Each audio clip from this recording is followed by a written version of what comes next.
अलीकडच्या काही वर्षांमध्ये बालविवाह वाढल्याची आकडेवारी समोर येते। गेल्या 4 वर्षात एकट्या महाराष्ट्रामध्ये 20,000 पेक्षा जास्त बालविवाह झाले। यामध्ये सर्वाधिक मुली आदिवासी समाजातील आहेत। लग्न झाल्यानंतर मातृत्व आलंच, बालवयातच या मुलींवर बाल संगोपनाची ओझं सुद्धा येत असतं। पण अल्पवयीन मुलींच्या पोटी जन्माला येणाऱ्या बालकांमध्ये कुपोषणाचं प्रमाणही वाढतंय। बालविवाहामागची गरिबी, निरक्षरता, शिक्षणाचा अभाव हे प्रमुख कारणं सांगितली जातात। पण बालविवाह रोखण्यासाठी नेमकं काय केलं जातं? बालविवाह कायदा कितपत उपयोगी ठरतोय की बालविवाह कायदा हा फक्त कागदावरच आहे? असे सवाल आपल्यापैकी अनेकांना पडले असतील आणि हीच आहे आजची आपली स्टोरी ऑफ द डे।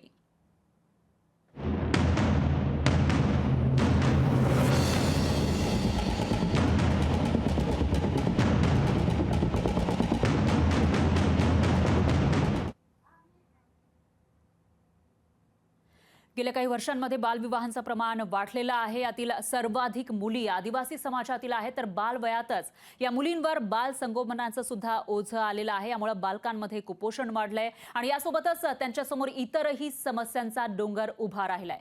काय आहे त्यांची दशा, पाहुयात लोकशाहीच्या या खास रिपोर्टमधून।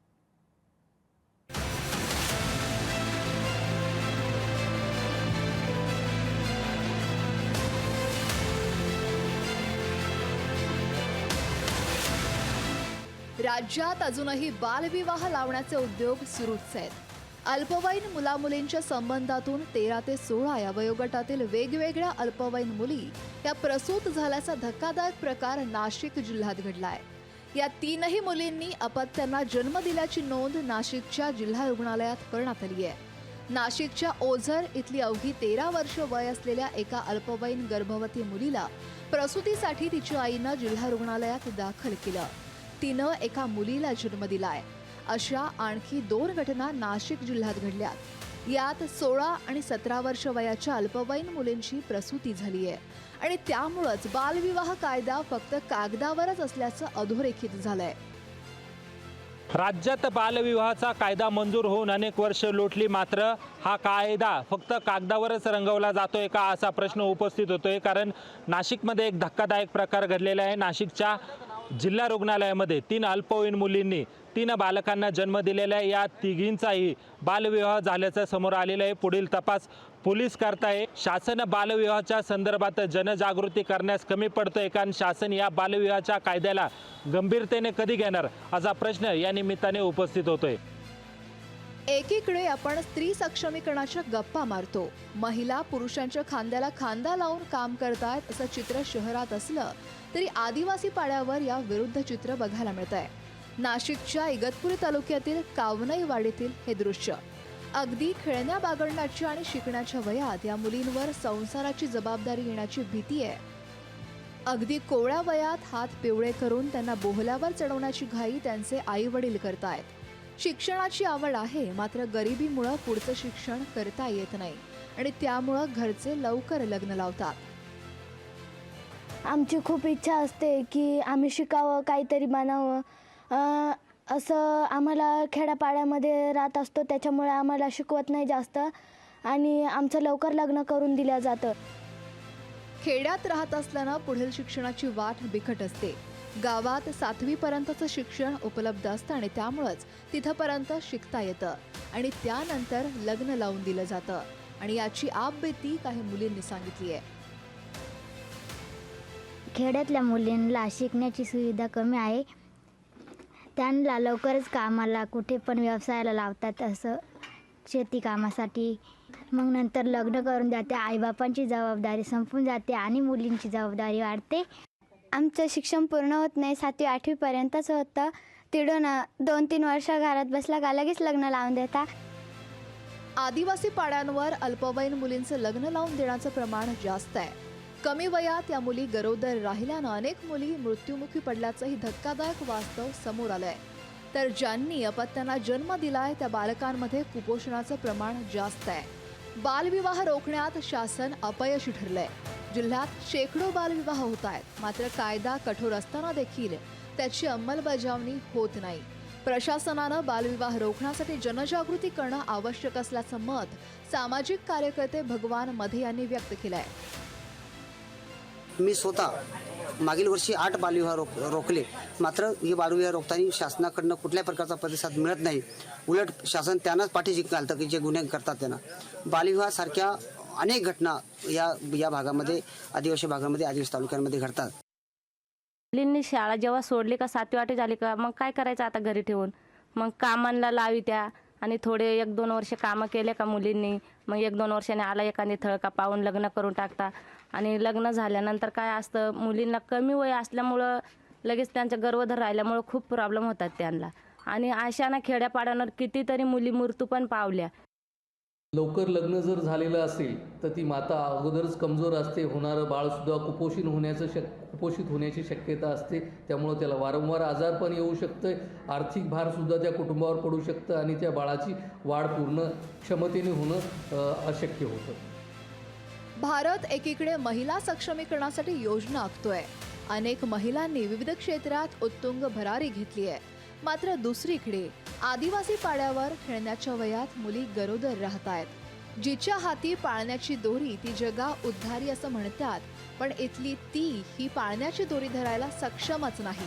कारण तिचं शिकायचं, खेळायचं वय आहे आणि या वयात ती बालमाता झाली असून तिच्या हातात बालसंगोपनाचं ओझ झालंय. आणि याच बालविवाह संदर्भात शासन गंभीर कधी होणार असा प्रश्न उपस्थित होतोय. ब्युरो रिपोर्ट, लोकशाही मराठी.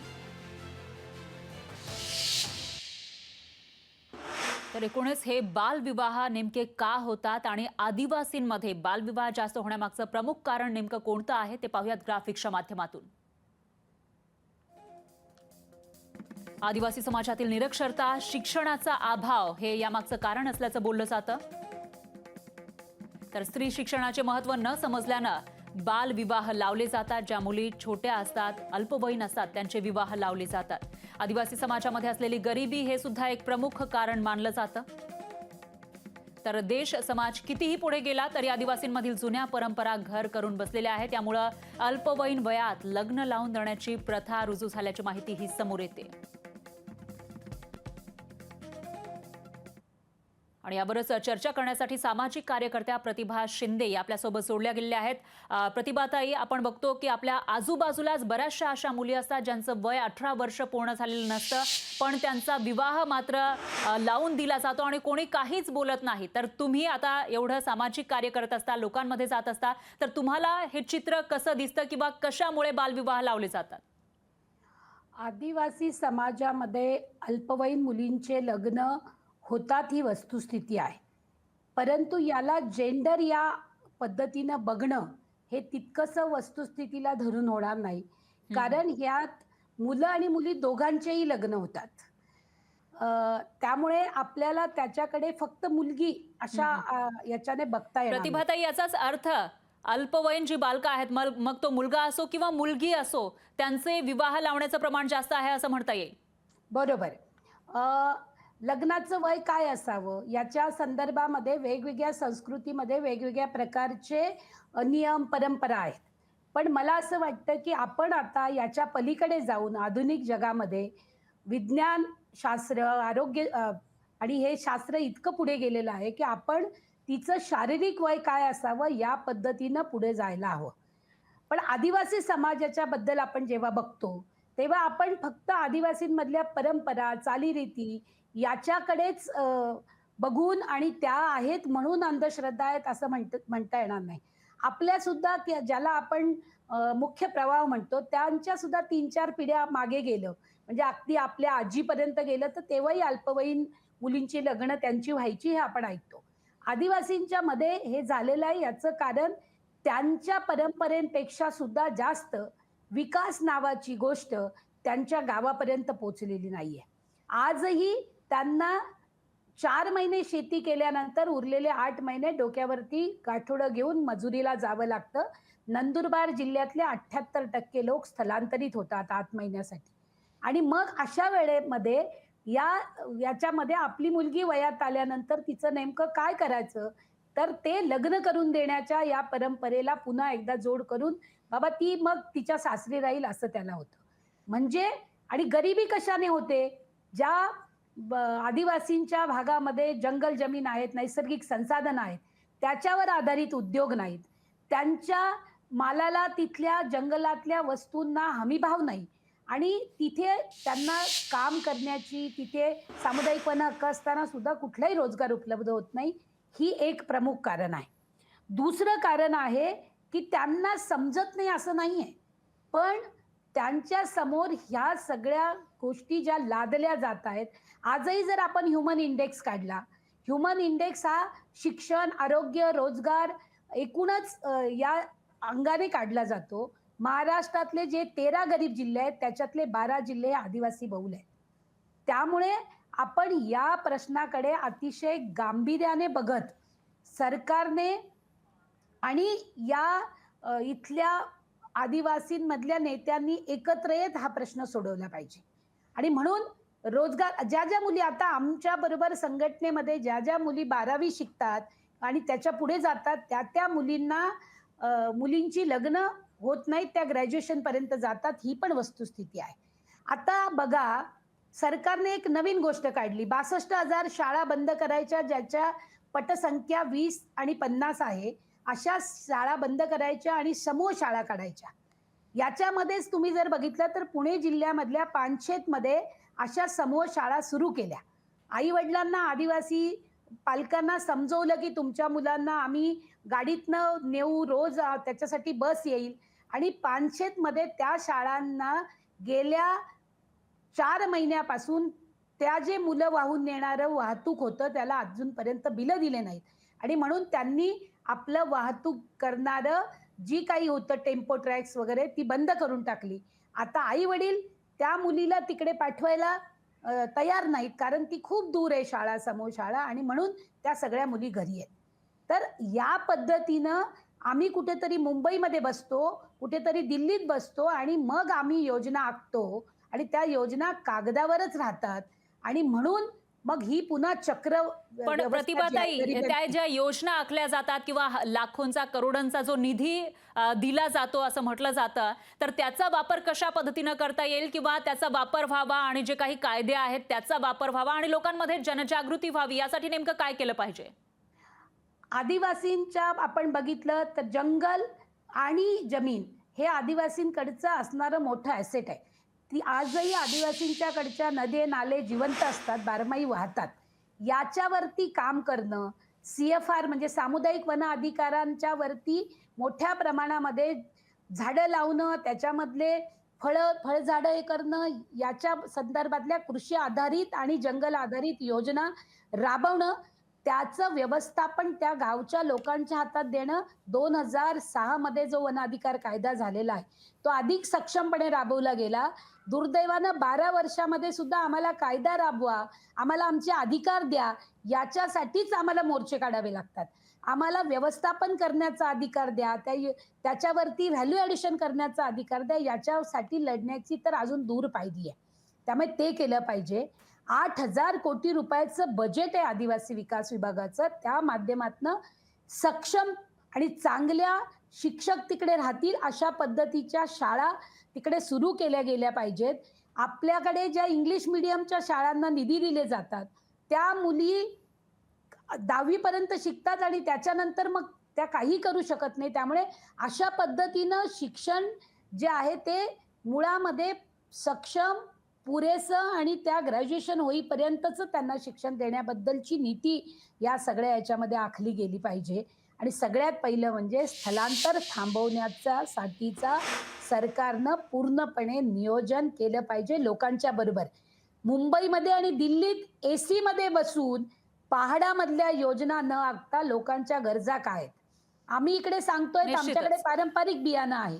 नंदुरबार जिल्ह्यामध्ये 48 प्रकारचं पारंपरिक बियाणं आहे आणि आज याच्यामध्ये तुम्ही मोठ्या प्रमाणामध्ये मिलेट्सचा आपण महोत्सव करत असतो. मिलेट वर्ष जागतिक पातळीवरती केलं जातं. पण आदिवासींचं मिलेट हे शहरापर्यंत पोहोचवण्याची प्रक्रिया, उद्योग इथे उभेच नाहीयेत. एकही नंदुरबारमध्ये किंवा जळगावमध्ये, पालघरमध्ये तुम्ही बघा, वेगवेगळ्या प्रकारच्या वस्तू तिथं आहेत. आम्हाला सारखं या सगळ्यांसाठी भांडावं लागतं.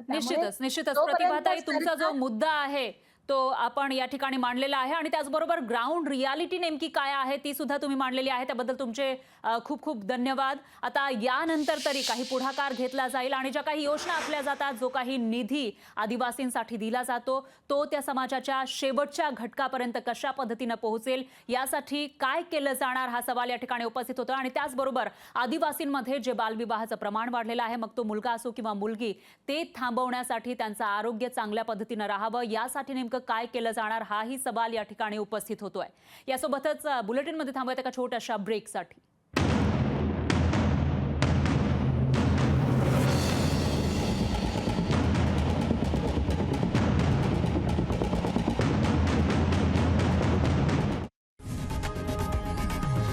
लोकशाही मराठी ऐका, पहा, जागरूक रहा.